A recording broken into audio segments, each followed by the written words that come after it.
Hello friend, hashtag electrical MCQ में आपका फिर से स्वागत है।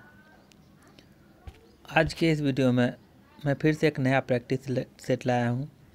दोस्तों, मैं इस चैनल पर डेली एक प्रैक्टिस सेट अपलोड करता रहता हूँ, तो आप डेली देख सकते हैं कि एक प्रैक्टिस सेट।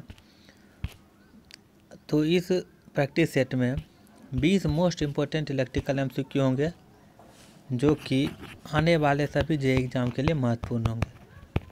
दोस्तों, इस चैनल पर मैं इलेक्ट्रिकल से रिलेटेड प्रैक्टिस सेट, इलेक्ट्रिकल से रिलेटेड ट्रिक और इलेक्ट्रिकल से रिलेटेड वैकेंसी का नोटिफिकेशन अपलोड करता रहता हूं।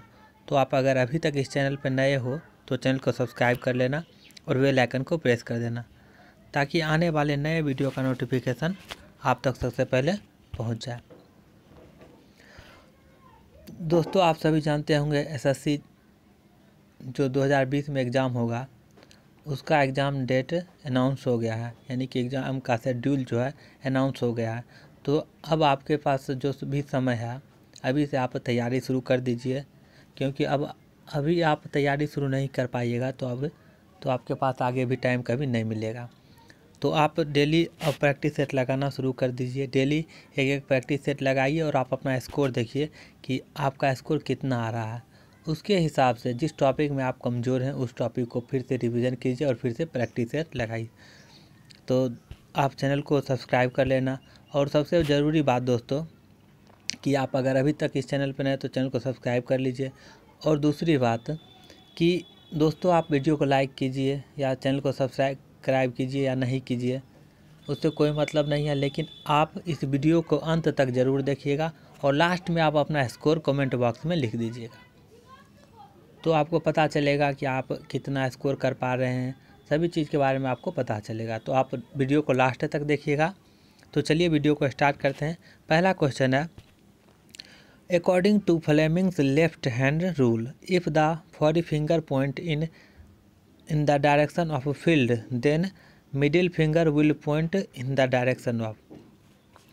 तो इस क्वेश्चन में लेफ्ट हैंड के रूल में पूछा गया है। लेफ्ट हैंड रूल यानी कि फ्लेमिंग का जो दो रूल है, एक लेफ्ट हैंड रूल और एक राइट हैंड रूल। तो लेफ्ट हैंड रूल जो है वो मोटर के लिए यूज होता है, ये आपको याद रखना है। लेफ्ट हैंड रूल मोटर में यूज किया जाता है। तो लेफ्ट हैंड रूल में हाथ का जो 3 अंगुली होता है उसके द्वारा हम लोग जो पैरामीटर 3 होते हैं उसको इंडिकेट करते हैं। अब किसको इंडिकेट करते हैं ये देखिए, ये अंगूठा अगर है, ये अंगूठा है तो अंगूठा जो होता है वो डायरेक्शन ऑफ मोशन को इंडिकेट करता है, डायरेक्शन ऑफ मोशन को। ये जो फॉरी फिंगर होता है ये होता है फील्ड को, एफ से फॉरी फिंगर, एफ से फील्ड को इंडिकेट करता है। और ये जो होता है मिडिल फिंगर, ये जो होता है करंट के डायरेक्शन को इंडिकेट करता है। तो आप तीनों चीज़ समझ गए होंगे। अंगूठा मोशन को करता है और फॉरी फिंगर जो है ये फील्ड को करता है और मिडिल जो फिंगर होता है वो करंट को इंडिकेट करता है। तो आप अगर देखेंगे तो ऑप्शन देखेंगे तो resultant current in the conductor, यानी कि ऑप्शन ए मैच कर रहा है, तो ऑप्शन ए इसका सही आंसर होगा।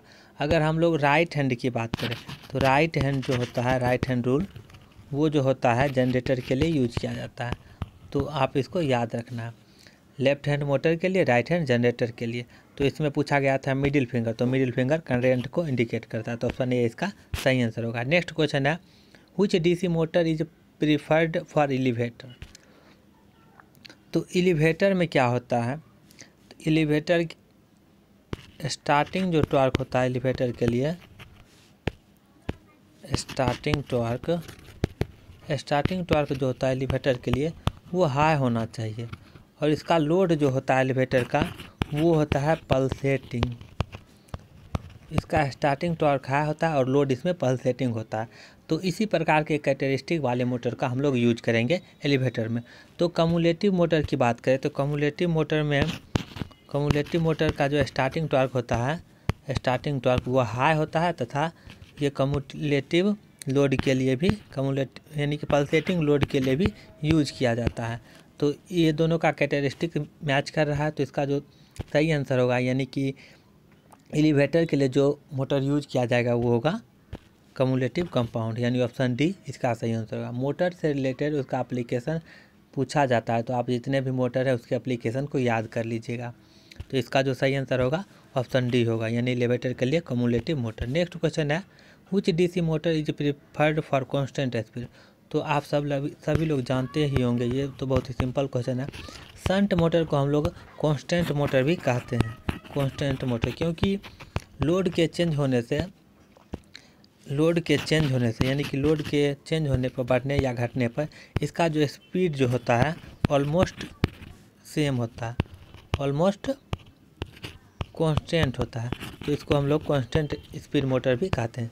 तो इसका जो यूज किया जाता है, तो यानी कि कांस्टेंट स्पीड मोटर किसको कहेंगे? शंट मोटर को। तो यही सिंपल सा क्वेश्चन पूछा गया, तो ऑप्शन सी इसका सही आंसर होगा। अब कांस्टेंट मोटर का यानी कि शंट मोटर का यूज कहाँ किया जाता है ये भी आप जान लीजिए। तो सेंट्रीफ्यूगल पंप में किया जाता है, या इलेक्ट्रिकल मशीन टूल जो होता है उसमें भी किया जाता है। तो ये सब भी आपको याद रखना है, इसका एप्लीकेशन भी। नेक्स्ट क्वेश्चन है in a pure capacitive circuit the supply frequency is reduce to half the current will be. यानी कि कैपेसिटिव सर्किट है और कैपेसिटिव सर्किट में फ्रीक्वेंसी को हम लोग आधा कर दिए हैं। फ्रीक्वेंसी जो होगा पहले फ्रीक्वेंसी का आधा हो गया, तो इसमें करंट पर क्या इफेक्ट पड़ेगा? तो हम लोग करंट का फार्मूला जानते हैं I=V/R, या कैपेसिटिव है तो कैपेसिटी XC हो जाएगा। तो V/XC का हम लोग फार्मूला जानते हैं 2πfC। तो यहाँ देखिए फ्रीक्वेंसी अगर आधा हो जाएगा तो करंट क्या हो जाएगा? फ्रीक्वेंसी यहाँ पर XC, दोस्तों एक सेकंड हो जाइएगा, इसमें क्या होगा I=V/XC होता है। V और XC का वैल्यू जो होता है 1/ωc होता है। तो यहाँ से आगे जो हम लोग करेंगे तो V/ωc, यानी कि V/ω = 2πfC। यानी कि अगर फ्रीक्वेंसी को हाफ करेंगे तो करंट भी हाफ हो जाएगा, क्योंकि अब आप देख चुके होंगे V जो समानुपाती डायरेक्टली फ्रीक्वेंसी के हो गया है, यानी V नहीं I जो समानुपाती हो गया डायरेक्टली फ्रीक्वेंसी को हो गया, यानी फ्रीक्वेंसी हम लोग आधा कर देंगे तो करंट भी आधा हो जाएगा। तो इसका सिंपल सा आंसर होगा, यानी कि वो भी आधा हो जाएगा। तो करंट क्या होगा? Reduce by half. यानी कि ऑप्शन अगर हम लोग देखें तो ऑप्शन ए मैच कर रहा है, बी रिड्यूस बाय हाफ। तो ऑप्शन बी इसका सही आंसर था। नेक्स्ट क्वेश्चन है capacitor for power factor correction are rated in. तो इसको समझाने के लिए मैं आपको सबसे पहले पावर ट्रायंगल बता देता हूँ। पावर ट्रायंगल जो होता है एक राइट एंगल ट्रायंगल होता है। इसका बेस जो होता है किलोवाट यानी कि एक्टिव पावर होता है, और ये जो इसका लंब होता है ये होता है रिएक्टिव पावर। रिएक्टिव पावर यानी कि इसका जो यूनिट होता है kVAR, और ये जो होता है कर्ण हाइपोटेनियस ये होता है एपेरेंट पावर। एपेरेंट पावर इसका जो यूनिट होता है kVA होता है। तो तीनों का यूनिट और तीनों कौन कौन साइड क्या होता है ये आपको समझना ज़रूरी है। तो अब देखिए ये जो एंगल होता है फाई, यही cos फाई = पावर फैक्टर होता है। तो फाई जैसे जैसे बढ़ेगा, फाई का वैल्यू हम लोग जैसे जैसे बढ़ाते जाएंगे, मैं फिर से एक नया फिगर बना के समझा देता हूँ। देखिए जैसे जैसे फाई का वैल्यू मान लीजिए इतना था तो कोण इतना था, फाई जैसे ये kVAR का जैसे जैसे वैल्यू बढ़ता जाएगा ये फाई का वैल्यू भी बढ़ता जाएगा। तो जैसे जैसे VAR का वैल्यू बढ़ेगा फाई का वैल्यू भी बढ़ता जाएगा। फाई का वैल्यू बढ़ता जाएगा यानी पावर फैक्टर घटता जाएगा। तो पावर फैक्टर इम्प्रूव करने के लिए यानी कि पावर फैक्टर को बढ़ाने के लिए फाई का वैल्यू कम करना होगा। तो फाई का वैल्यू जैसे हम कम करने के लिए तो ये जो वैल्यू है ये भी कम करना पड़ेगा। ये जैसे जैसे कम होगा फाई का वैल्यू कम होगा और पावर फैक्टर इम्प्रूव होगा। तो फाई का वैल्यू कम करने के लिए हमको फाई kVAR को कम करना होगा। तो कैपेसिटर का जो हम लोग यूज करते हैं पावर फैक्टर इम्प्रूवमेंट में, तो उसका रेटिंग किस में होना चाहिए? kVAR में, क्योंकि kVAR कम करेंगे तभी तो ये फाई कम होगा, और फाई कम होगा तभी तो पावर फैक्टर इम्प्रूव होगा। तो इसका रेटिंग किस में होना चाहिए? kVAR में। तो इसका जो सही आंसर होगा ऑप्शन डी होगा, आप लोग समझ चुके होंगे। नेक्स्ट क्वेश्चन है which of the following statement is correct. तो आप स्टेटमेंट हम लोग पढ़ेंगे और देखेंगे कौन सा सही है।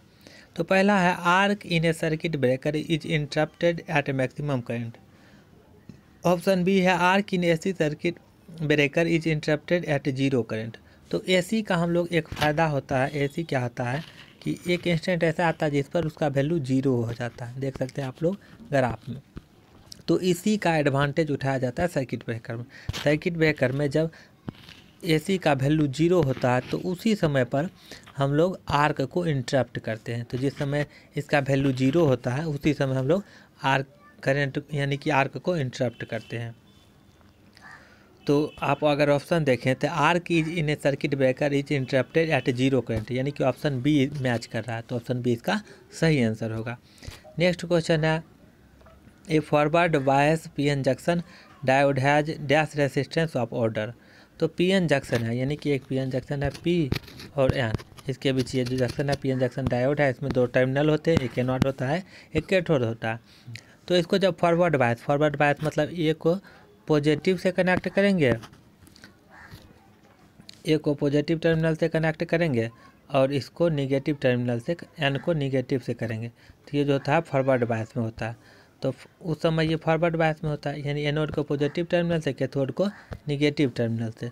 तो फॉरवर्ड बायस के कंडीशन में इसका रेसिस्टेंस जो होता है कम होता है, यानी कि ओम बहुत ही कम होता है रेसिस्टेंस, तो यानी कि ओम के ऑर्डर में होता है, यानी 1 ओम 2 ओम 3 ओम इस तरह से होता है। तो इसका जो ऑर्डर होता है वो ओम होता है, तो इसका जो सही आंसर होगा ऑप्शन ए होगा ओम। लेकिन अगर रिवर्स बायस कंडीशन हम लोग इस कर दें, यानी पी को निगेटिव टर्मिनल से और एन को पॉजिटिव टर्मिनल से, तो उस समय जो इसका रेसिस्टेंस होता है वो बहुत ही ज़्यादा होता है, रेसिस्टेंस उस समय हाई होता है। तो फॉरवर्ड बायस में लो होता है, यानी कि ओम के ऑर्डर में होता है। तो ऑप्शन ए इसका सही आंसर होगा। नेक्स्ट क्वेश्चन है the battery connection required to forward bias PN junction are. तो जैसे अभी हम बताए थे ये PN जंक्शन है, फॉरवर्ड बायस के लिए पॉजिटिव यानी P एनोड को, ये कैथोड को, पॉजिटिव को यानी एनोड को पॉजिटिव टर्मिनल से, कैथोड को निगेटिव टर्मिनल से कनेक्ट करते हैं। तो आप अगर ऑप्शन देखेंगे तो positive terminal connected to P या negative terminal connected to N, यानी कि फॉरवर्ड बायस के लिए हम लोग पॉजिटिव टर्मिनल जो होगा उसको P से कनेक्ट करेंगे बैटरी का, और बैटरी का निगेटिव टर्मिनल जो होगा उसको हम लोग N टाइप लेयर से कनेक्ट करेंगे। तो आप ऑप्शन देखेंगे तो ऑप्शन ये मैच कर रहा है, यानी ऑप्शन ए इसका सही आंसर होगा। नेक्स्ट क्वेश्चन है in the depletion region of a PN junction there are shortage of. तो ये PN जंक्शन है, PN जंक्शन, ये देखिए PN जंक्शन है PN। ये जो PN जंक्शन होता है, ये PN जंक्शन में इलेक्ट्रॉन और होल नहीं रहता, इसमें सिर्फ जो होता है आयन्स रहता है, चाहे वह एक्सेप्टर आयन हो या फिर डोनर आयन हो, एक्सेप्टर आयन हो या डोनर आयन हो, तो इसमें सिर्फ आयन रहता है। तो इसमें इलेक्ट्रॉन और होल्स नहीं रहता है, तो इसमें शॉर्टेज ऑफ क्या रहता है, तो इसमें shortage of electrons and holes. तो इलेक्ट्रॉन और होल्स इसमें नहीं रहते, इसमें सिर्फ आयन होते हैं, चाहे एक्सेप्टर आयन हो या फिर डोनर आयन हो। तो दोनों बात आप याद रखिएगा। तो इसका सही आंसर ऑप्शन बी होगा। नेक्स्ट क्वेश्चन है in the synchronous machine the generated V curve is drawn between. तो जनरेटर में V कर्व क्या होता है, तो V कर्व जो होता है एक ग्राफ होता है जो कि V के आकार का होता है, यानी कि जैसा कि V होता है हम लोग लेटर लिखते हैं उसी के शेप का होता है, इसलिए हम लोग इसको V कर्व कहते हैं। अब ये जानना होगा कि V कर्व में कौन कौन सा एक्स एक्सिस पे क्या होता है,